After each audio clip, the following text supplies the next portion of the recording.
Hey, this is Christina and Sebastian from Family of the Year, and you are watching Toasted.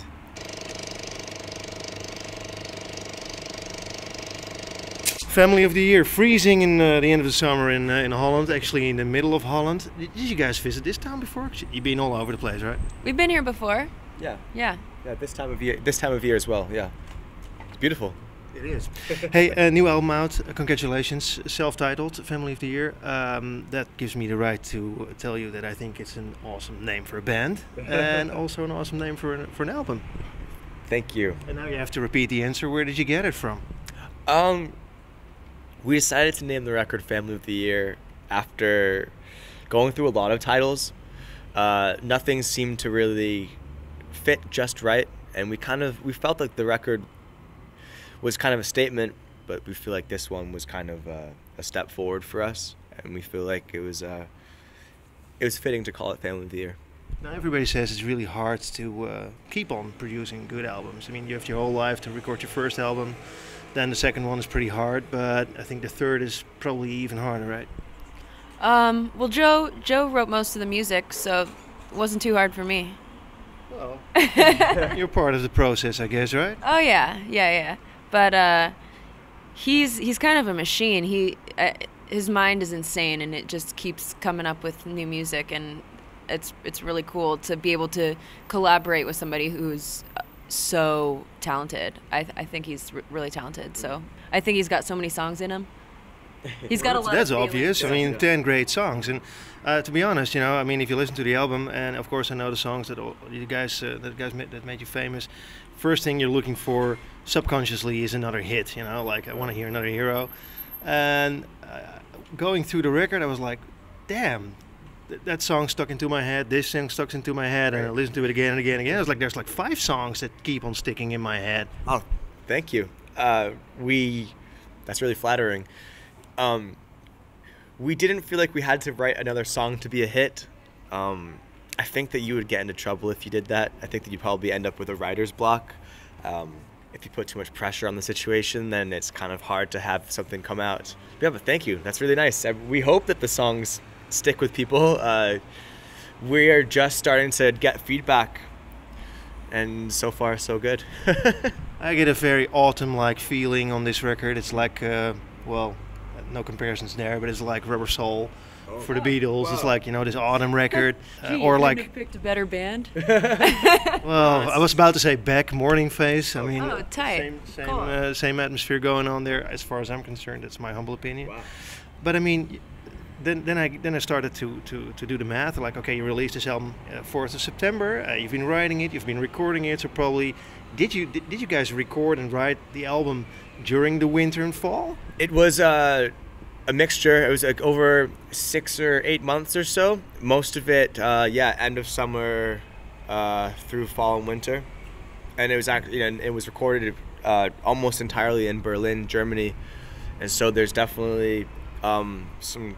I guess maybe we were in a cold environment, but we do like to say, you know, it's kind of it's like a Los Angeles record, where there aren't seasons necessarily, which maybe that's kind of why it came out a little more on this record than the last one, because the last one was recorded in LA.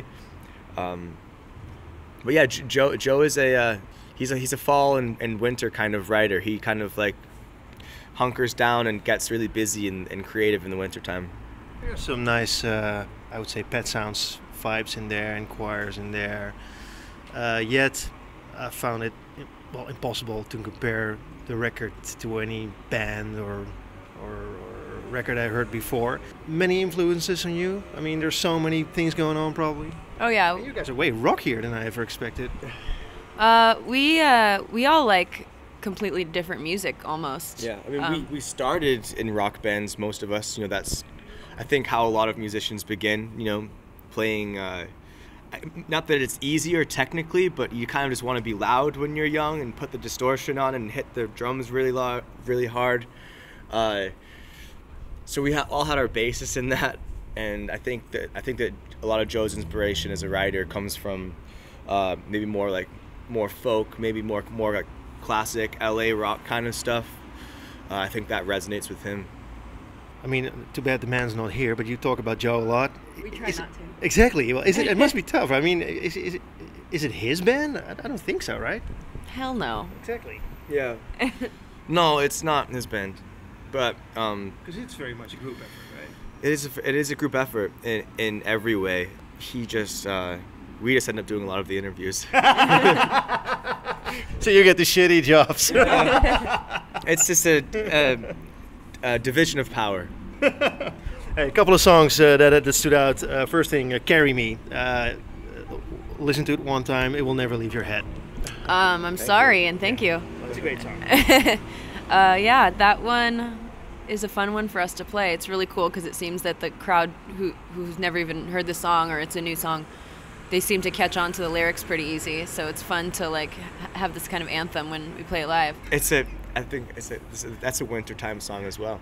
I also think it's a hit. I mean, do you guys think like that? Are there any songs that you choose that will be on radio, or you just leave it? And We all have our ideas, and there are so many people involved in these decisions that you got to pick your battles, what you fight for.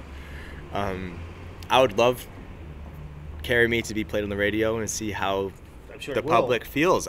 We hope so. That's going to happen. We really identify with that song, so we would love to have that be the case. Yeah, great lyrics as well. It's like a gloomy love song. Who wrote the lyrics? Joe as well? Yes.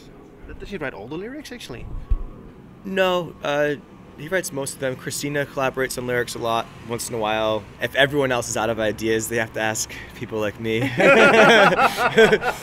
You're way too modest, man. Here. Well, I feel like I'm responsible for a lot of the embarrassing moments on the last record, lyrically. So You have to elaborate on that. no, there's just a couple of choruses in the last record that were a really good idea at the time.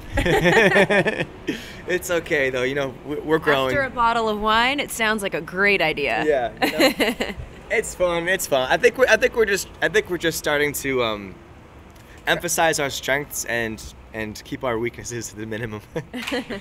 Hey, for you it must be also weird to sing lyrics that you didn't write yourself, especially because I think you have a big role in the band. No, it's not so weird to sing lyrics I didn't write. A lot of the songs I do sing on, I did co-write some of the lyrics.